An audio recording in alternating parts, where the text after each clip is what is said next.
Viewers welcome back reality morning. हम बात कर रहे हैं लंग डिजीजेस पे और मैंने सर से एक चीज़ पूछनी थी कि जो लोग सिगरेट, कुछ लोग नहीं छोड़ पाते बिकॉज वो सोचते हैं कि अगर उन्होंने सिगरेट छोड़ दी तो वो नंबर वन वो वेट गेन कर लेंगे, दूसरा उनको कॉन्स्टिपेशन हो जाएगी।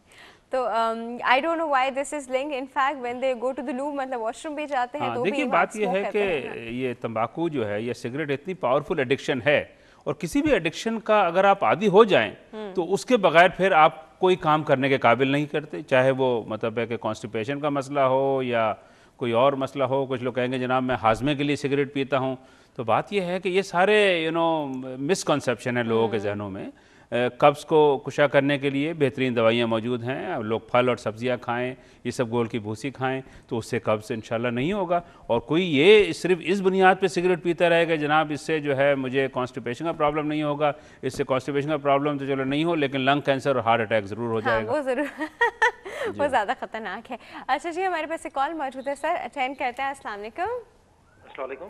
हाँ जी, हेल्दी मॉर्निंग, कौन बात कर रहे हैं? मैं ज़की अनवर बात कर रहा हूँ। प्लीज़ डॉक्टर जावेद से प्लीज़ अगर आप कंसल्ट कर सकें, इंटरस्टिशियल लंग डिजीज़ के बारे में पूछना था सर। इंटरस्टिशियल लंग डिजीज के बारे में पूछना है? मेरी मिसेज है, वो she is 34 and she is suffering from interstitial lung disease. ठीक है, please if you could help me कि ये क्या है और इसके अल्टरनेट रेमेडीज क्या हैं। सर आप कुछ पूछना चाहेंगे इनसे? हाँ नहीं, देखिए इंटरस्टिशियल लंग, हाँ मैं अभी बताते हैं आपको। Thank you so much. देखिए जैसे आपने जो टर्म यूज़ की थी शुरू में lung fibrosis, interstitial lung disease भी एक ब्रॉड बड़ी टर्म है जिसके अंदर फेफड़े इंसान के जो हैं सिकुड़ जाते हैं और इसमें बेशुमार बीमारियां हैं जो कि ये कि इंटरस्टिशियल लंग डिजीज़ कॉज कर सकती हैं। कुछ का हमें पता है कि किस वजह से होती हैं, कुछ का अभी तक नहीं पता। इसमें होता क्या सर एग्जैक्टली? इसके अंदर जो है फेफड़े आपके श्रिंक हो जाते हैं, मरीज़ को जो है चलने फिरने में सांस फूलता है और एक ड्राई कॉफ जो है वो परमानेंट रहती है। अनफॉर्चुनेटली इसका कोई परमानेंट क्योर नहीं है। अगर कोई ड्रग्स इन्वॉल्व हैं, इसमें कोई टॉक्सिन इन्वॉल्व हैं, उसको बंद कर दिया जाए तो बीमारी रुक जाती है। लेकिन एक बीमारी होती है जिसे हम कहते हैं इडियोपैथिक पल्मोनरी फाइब्रोसिस, उसका कॉज अभी तक नहीं पता।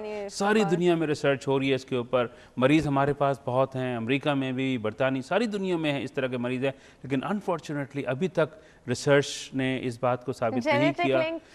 कुछ जीन्स के अंदर भी एलिमेंट होते हैं, कुछ एनवायरमेंटल चीज़ें, लेकिन कंफर्म्ड अभी तक नहीं है कि इसकी इटियोलॉजी क्या है, क्यों होती है, और इसका अभी तक कोई परमानेंट क्योर नहीं है। सर परफ्यूम्स इसमें कोई रोल प्ले करते हैं? नहीं, देखिए परफ्यूम वगैरह से दमे का अटैक तो हो सकता है, एयर फ्रेशनर वगैरह से ये दमे का अटैक तो हो सकता है, लेकिन अभी कोई एविडेंस नहीं है कि इससे लंग फाइब्रोसिस या इंटरस्टिशियल लंग डिजीज़ होती है। अच्छा ओके, अच्छा सर हम थोड़ा सा ना इस बारे में भी बात करते हैं। सिंस हम इतना टोबैको पे, स्मोकिंग पे बात कर रहे हैं, तो सबसे मुश्किल चीज़ जब आती है तो वो उसके छोड़ने का मरहला आता है। तो वो कैसे हम इसको छोड़ें, एडिक्शन ख़त्म करने की कोई टिप्स दीजिए, कोई तरीका बताइए। वो बहुत सारे लोग जो है वो ख़त्म करने की कोशिश करते हैं, आई नो पर्सनली, लेकिन वो नहीं कर पा रहे होते फॉर सम रीज़न। हाँ देखिए, ये बड़ा अहम आपने सवाल किया। अगर हम देखें रिसर्च में देखा गया है कि पाकिस्तान के अंदर अभी majority of the smokers are what you call current smokers. जो एक्स स्मोकर हैं वो सिर्फ 10% हैं, जबकि वर्ल्ड के अंदर अगर आप देखें इस वक्त मेजॉरिटी जो है ex smoker, people have given up smoking. West के अंदर तंबाकू ग्राफ नीचे की तरफ जा रहा है और अनफॉर्चुनेटली हमारे मुल्क में ये ग्राफ बढ़ रहा है। तो अब करना क्या है? देखिए कुछ तो इंडिविजुअल मेजर्स हैं जो कि लोगों को लेने हैं स्मोकर्स को, और कुछ हैं सोसाइटी को, और कुछ गवर्नमेंट को मेजर्स लेने। और जिन जिन ममालिक ने एक मेजर्स लिए वहाँ पे तंबाकू का ग्राफ जो है तेज़ी से डाउन हुआ। सबसे इंपॉर्टेंट मेजर क्या है? Make cigarette so costly beyond the reach of common man. जैसे ना एक डब्बा जो है 2-3 हज़ार का कर दो। हाँ। वहाँ पे 10 पाउंड का सिगरेट का पैकेट है, हमारे यहाँ 10 रुपए की 20 सिगरेट मिल जाती हैं। सिगरेट को आप इतना महंगा कर दें, आज 1000 रुपए का सिगरेट का पैक कर दें, कितने टीनेजर्स होंगे जो कि 1000 रुपए खर्च करके सिगरेट का पैकेट खरीदेंगे? नंबर 2, प्रोहिबिट मैंने बैन मौजूद है कि लूज सिगरेट नहीं मिलेंगे, लेकिन हमारे मुल्क में लूज सिगरेट आराम से मिल रहे हैं। नौजवान जाता है, 1-2 सिगरेट शुरू होता है, उसके बाद फिर परमानेंट। दूसरी अहम चीज़ जो करने की यह है, पब्लिक प्लेसेस को स्मोक फ्री करना बहुत ज़रूरी है। इस वक्त हमारे यहाँ लॉ मौजूद है, 2002 से लॉ मौजूद है which ban smoking at public place. Unfortunately अमल दरामद नहीं हो रहा। सिंध असेंबली ने करारदाद पास की अब से 6 महीने पहले। शीशा एक मेजर प्रॉब्लम है सिंध असेंबली, लेकिन अमल दरामद कोई नहीं हो रहा। रेस्टोरेंट में भी देखेंगे तो वहाँ फाइन लगेगा, बैन लगेगा, कुछ भी नहीं। लेकिन प्रैक्टिकली हर रेस्टोरेंट शीशा सर्व कर रहा है, नौजवान जा रहे हैं, शीशा पी रहे हैं। इसको एहसास ही नहीं लोगों को और के डिसीजन मेकर्स को कि भाई ये क्या मसला है। तो ये दो अहम चीज़ें हैं, making cigarette costly by increase taxation and public places को। सर हम अपने खुद, यू मीन टू से हम अपने खुद के दुश्मन बने? जी हाँ, बिल्कुल बने। और हम जो लोग इस बिजनेस में, उन लोगों को बिल्कुल भी ये एहसास नहीं हो रहा है कि कितना डेंजरस है सब कुछ। मतलब अगर उनको पता भी है तो मतलब बिग डील, उनके लिए तो पैसा आ रहा है, उनका तो बिजनेस चल रहा है, probably they're thinking like how selfish of them। तीसरी जो अहम चीज़ है करने की, वो comprehensive ban on all forms of tobacco advertising. अभी यह है कि टीवी से तो बैन हो गया, बिलबोर्ड से बैन हो गया, लेकिन अब पान की दुकान के इर्द गिर्द आप देखिए बड़े बड़े कलरफुल आपको इश्तिहारात नज़र आ रहे हैं। उसमें दिखाया जा रहा है कि आप लकी ड्रॉज दिए जा रहे हैं लोगों को, एक सिगरेट का डब्बा खरीदिए उसमें आपको जो है फलां इनाम मिलेगा। तो ये सब चीज़ें दुनिया में बैंड हैं। इसके अलावा जो है जो हमें अच्छा बाकी चीज़ों पर सर हम अभी बात करते हैं। कॉल है, अटेंड करते हैं। अस्सलाम वालेकुम। हाँ जी, गुड हेल्दी मॉर्निंग। कौन बात कर रहे हैं? मैं गफार अहमद बोल रहा हूँ लाहौर से। जी गफार साहब, आप कैसे हैं? अल्हम्दुलिल्लाह। मेरा ना अस्थमा का प्रॉब्लम है तकरीबन 10 साल से। ठीक है। और मैंने एलोपैथी से कंसल्ट भी किया। उन्होंने कहा पहले तो 3 साल पहले तो उन्होंने कहा था कि इसका इलाज कोई नहीं है, एहतियात है सिर्फ। लेकिन क्या अब इसका इलाज मौजूद है? परमानेंट इलाज? अच्छा, आप कोई लेते हैं कुछ ऐसी दवाई, कोई स्प्रे, कोई ऐसी चीज लेते हैं? मैंने सारा लिया हुआ है, वेंटोलिन, वेंटाइड, सारा कुछ लिया हुआ है, लेकिन आराम नहीं आया।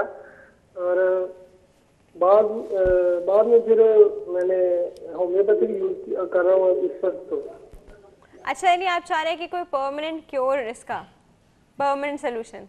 देखिए अच्छा मुझे एक बात बताइए सर, मुझे वो पोल का पूछ लूं कि आप सिगरेट का जो हमने सवाल किया हुआ है, आप लाइन पे हैं? नहीं। हाँ जी, पूरी फैमिली, वेरी नाइस। लेकिन अगर कोई पीता और ये कहता हो कि मैं से 2-5 सिगरेट पीता हूँ, तो आप क्या कहेंगे, वो सही है गलत है? नहीं, बहुत गलत है। बहुत गलत है। और ये जान के मुझे बड़ी खुशी हो रही है कि हमारे जो कॉलर्स आ रहे हैं दे वेरी नाइस एंड वो सब के सब कह रहे हैं कि they don't smoke, which I hope is correct. चलिए, thank you so much for your call. आपको बताते हैं आपके अस्थमा के क्वेश्चन का। ठीक है जी, thank you so much for your call. देखिए बात ये है परमानेंट सॉल्यूशन है इसका? देखिए दमा को आप क्योर तो नहीं कर सकते, लेकिन कंट्रोल कर सकते हैं। Patient with asthma can live a normal life. ये बिल्कुल मिसकॉन्सेप्शन है। ये जो इन्होंने इनहेलर्स की बात की, ये वक्ती फायदे वाले इनहेलर इस्तेमाल कर रहे हैं। कुछ ऐसे भी इनहेलर्स आते हैं जो कि ड्राई पाउडर के अंदर हैं या एरोसॉल फॉर्म के अंदर हैं। उनके रेगुलर अगर इस्तेमाल किया जाए तो दमे को कंट्रोल किया जा सकता है। There are Olympic athletes who have asthma, gold medallist हैं ओलंपिक्स के अंदर, दे हैव एस्थमा। क्रिकेटर्स हैं, उनको एस्थमा है, they are living a normal life. तो मैं इनसे दरख्वास्त करूंगा कि लाहौर में माशाल्लाह बड़े अच्छे चेस्ट फिजिशियंस हैं, चेस्ट फिजिशियंस के पास जाइए, वो उसकी तशखीस करके प्रॉपर इलाज करेंगे। लेकिन ज़्यादातर मरीज़ क्या होता है कि वो जनाब 1 महीना 2 महीने इनहेलर इस्तेमाल करते हैं फिर छोड़ देते हैं। तो होम्योपैथ या और दूसरे तरीके इलाज में चले जाते हैं, जहाँ पर हमने देखा है कुछ क्वैक्स जो हैं वो स्टेरॉयड का पाउडर कैप्सूल्स की शक्ल में, दवाओं की शक्ल में मरीज़ को दे रहे होते हैं, जिससे मरीज़ टेम्परेरी तो बेहतर हो जाता है, लेकिन परमानेंट उसकी जिस्म के अंदर नुकसानात हो जाते हैं, हड्डियां घुल जाती हैं, अल्सर हो जाता है, डायबिटीज़ हो जाती है। तो स्टेरॉयड का इस्तेमाल लॉन्ग टर्म यूज़ के अंदर टैबलेट और सिरप और इंजेक्शन फॉर्म में एक्सट्रीमली हार्मफुल है। और हमारे अनफॉर्चुनेटली क्वैक्स ये चीज़ इस्तेमाल कर रहे हैं। तो एक मुस्तनद स्पेशलिस्ट चेस्ट फिजिशियन के पास जाइए आप, पाकिस्तान चेस्ट सोसाइटी के डॉक्टर सारे पाकिस्तान में मौजूद हैं, उनके पास जाकर आप इलाज कराइए और इंशाल्लाह you will live a normal life. अच्छा सर, आखिर में मैं आपसे ये ज़रूर, इलेक्ट्रॉनिक जो सिगरेट्स आई हुई हैं, एक ऑल्टरनेट हमारे पास आया हुआ ऑप्शन, सर ये क्या चीज़ है, इसमें क्या होता है, ये किस तरह? देखिए इलेक्ट्रॉनिक सिगरेट भी एक टोबैको इंडस्ट्री की एक गिमिक्स है। लोगों को रागिब कर रहे हैं कि जनाब ये सिगरेट पीजिए, इसमें सिर्फ निकोटीन है, इससे आपको नुकसान नहीं होगा और it will help you quitting smoking. बात ये है कि देखिए कुछ लोग होंगे आपको मिलेंगे यकीनन, लेकिन ये ऐसी चीज़ है जो रिकमेंडेड नहीं है बाय आलमी इदारा सेहत।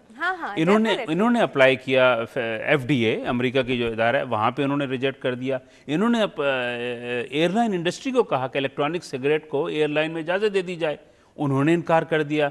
तो इसके अंदर जो है रिस्क ऑफ निकोटीन टॉक्सिसिटी बहुत हाई है, उसमें निकोटीन डिलीवर हो रहा होता है। तो बात यह है कि electronic cigarette we do not recommend as a chest specialist.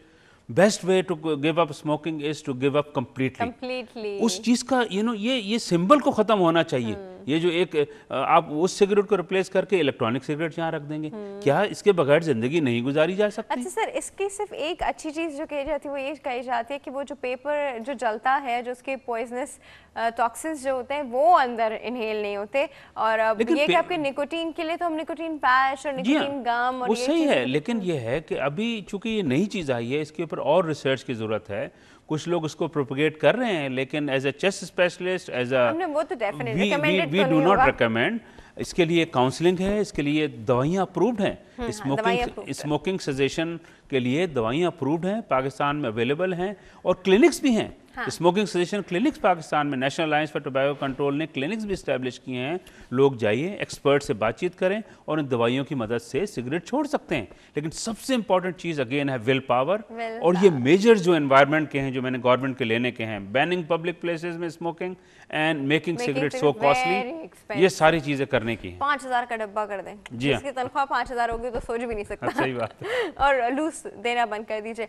ठीक है जी sir, thank you so much for coming. बहुत बहुत शुक्रिया आपके आने का। और आई होप व्यूअर्स जो लोग पी रहे हैं उनकी आंखें खुली हों, और जिन लोगों की सराउंडिंग में लोग पी रहे हैं वो जाके उनको मना करें कि प्लीज़ आप ये सिगरेट, बल्कि ये आपको ही स्टैंड लेना है। आप खड़े हो जाए पब्लिक प्लेस में, आप नहीं पी सकते यहाँ पे, आप पी नहीं सकते यहाँ पे, मतलब किसी को भी पीता देखे आप उसके पीछे पड़ जाए, आप पी नहीं सकते। वो 10 लोग पीछे पड़ेंगे, वो कहाँ पिएगा?